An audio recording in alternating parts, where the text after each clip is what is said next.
التعريف المختار عندهم تعريف الوصفي، كما تعريف يا القاضي البيضاوي، تعريف يا فخر الرازي وإنجنيو كنا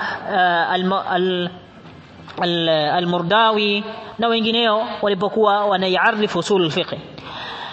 Taarifu iliyochaguliwa na baadhi ya maulama, na bila shaka hii ni ishara kwamba Sheikh mwenyewe ameichagua hii taarifu kuwa usul fiqh iarifishwe kwa at-ta'rif al-ismi au kwa maana yake al-ismi, ambayo ni al-qawaid allati ni kanuni ambazo yutawassalu biha ila istinbat al-ahkam ash-shar'iyya min al-adilla, zinatumika kumfikisha mtu hizo qawaid, hizo kanuni kwenye kuzitoa na kuzifikia ahkamu shar'iyya, hukumu za kisheria, min al-adilla, kwenye dalili, kutoka kwenye dalili.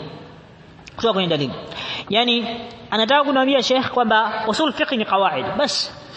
Usul fiqh ni qawaid. Usul fiqh ni qawaid ambazo wanazitumia wanawazuoni mujtahidun kwenye kuzifikia hukumu za kisheria. Hukumu za kisheria ni qawaid. Huo ndio uhalisia wa usul fiqh. Huo ndio uhalisia wa usul fiqh.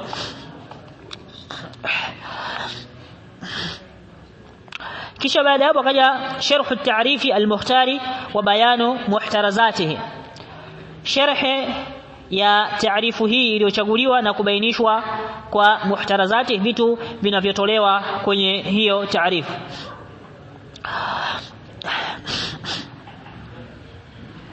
Akasema al-qawaid jamu qa'ida wa hiya fi al-lughati al-asas. Tukisema al-qawaid huu ni wingi, umoja wake ni qa'ida. Al-qawaid jamu qa'ida, wingi wake ni qawaid, umoja wake ni qa'ida.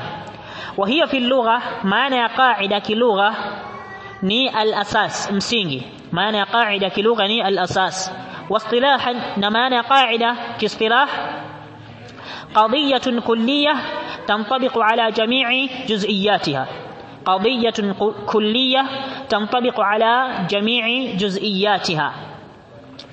نينو قضية ني نينو لك منطقي، ني مصطلح والمناطق، ni mustalaha wa watu wa mantiki. Na neno hilo qadhiya kama nilivyosema ni mustalaha unaotumiwa na watu wa mantiki, ambapo kwa upande wa watu wa balagha hawaiti qadhiya, wao wanaita khabar. Kwa upande watu wa balagha wao hawaiti qadhiya bali wanaita khabar. Kwa hiyo khabar uliyoisoma kwenye albalagha ndiyo qadhiya inavyotambulika kwenye inda almanatiqa, kwenye ilmu ya mantiq. Khabar uliyoisoma kwa khabar wa insha mmesoma. Sasa khabari hile, khabari ambayo inafundishwa kwenye balagha ndiyo inaitwa qadhiya kwa watu wa mantiqa, watu wa mantiq.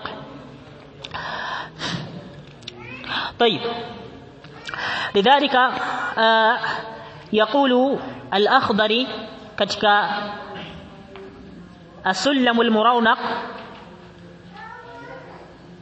منورق، anasema al-Akhdari katika السلم المنورق ما احتمل الصدق لذاته جرى عندهم قضية وخبرة. ما احتمل الصدق لذاته جرى عندهم قضية وخبرة. maneno ambayo yahtamilu sidqa lidhatihi, yenyewe kama yenyewe yanaweza beba ukweli au uongo, lenyewe kama lenyewe, maneno yenyewe kama yenyewe ambayo yanaweza kabeba ukweli au uongo. Yani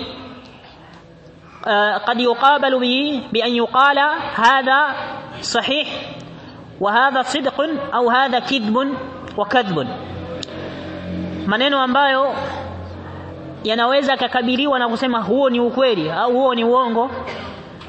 عندهم قضية وخبرة, kwa wao wanahesabu, wanaita hayo maneno kuwa ni qadhiya na wanaita kuwa ni khabara. Qadhiya inda almanatiq na khabara inda البلاغيين. Kwa hiyo neno qadhiya kwa hatua ya kwanza inatumika kwa maana hizo mbili.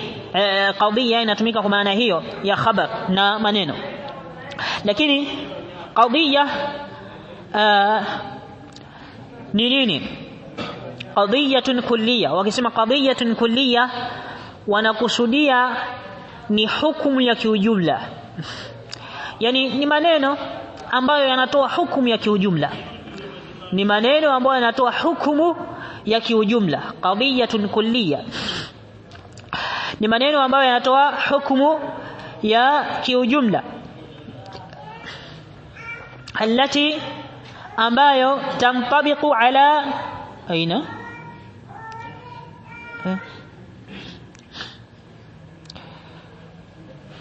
naam tamtabiqu ala jamii juz'iyatiha, yanaingia kwenye vifungu vyake vyote, yanaingia kwenye au yanaangukia kwenye vifungu vyake vyote, yanaingia kwenye vifungu vyake vyote au yanaangukia kwenye vifungu vyake vyote. Hiyo ndio inaita qadhiya. Hiyo ndio inaita nini? Ndio inaita qaida. Tantabiqu ala jamii juz'iyatiha, ni hukumu ya kiujumla inayoangukia kwenye juzu zake zote, kwenye vifungu vyake vyote. Hiyo ndio maana ya qaida. Kwa qaida unapewa maneno ambayo yanaangukia kwenye juz'iyati nyingi, kwenye vifungu vingi. Hivyo vifungu vyote vinarudi kwenye hiyo qaida. Hivyo vifungu vyote vinarudi kwenye hiyo qaida, vinahukumiwa na hiyo qaida. Hivyo vifungu vyake vyote vinahukumiwa na hiyo qaida. Hiyo wanaita qaida. tunaweza tukasema alqadhiya alkulliyah hiya alqadhiya allati yakunu alhukmu fiha shamilan lijamii afradiha. tunaweza tukasema kwa maana nyingine qadhiya kulliya ni nini? Ni alhukmu هي التي يكون الحكم فيها شاملا لجميع جزئياتها.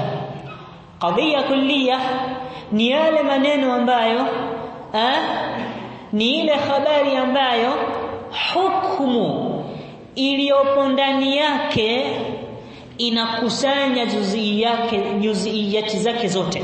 Hukumu iliyopo ndani yake, hukumu iliyopo ndani ya maneno hayo, hukumu iliyopo ndani ya maneno hayo shamilan li jamii juz'iyatiha, inakusanya vifungu vyake vyote. Yani ina vifungu vingi, vifungu vyote vinarudi kwenye kuhukumiwa na hiyo qadhiya kulliya moja, hiyo qaida.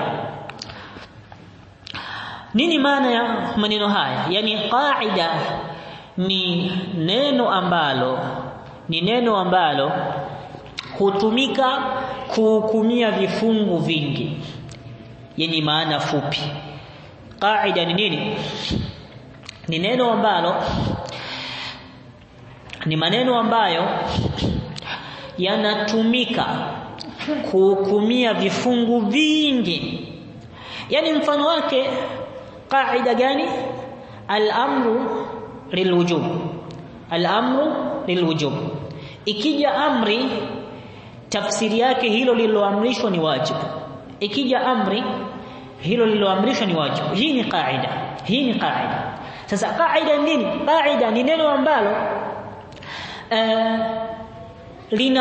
linatoa hukumu ya juz'iyati nyingi.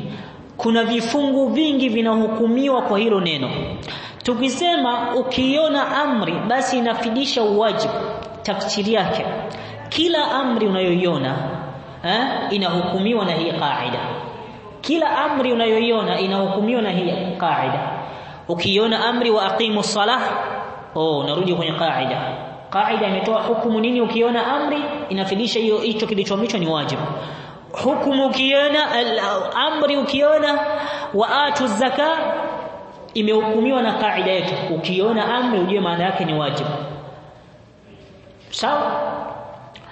Kwa hiyo kaida ni maneno ambayo hukumu iliyopo ndani ya maneno hayo inaangukia kwenye vipengele vingi, kwenye vifungu vingi. Hivyo vifungu vyote vinahukumiwa na hukumu unayoitoa kwenye hayo maneno ambayo yanaitwa kaida.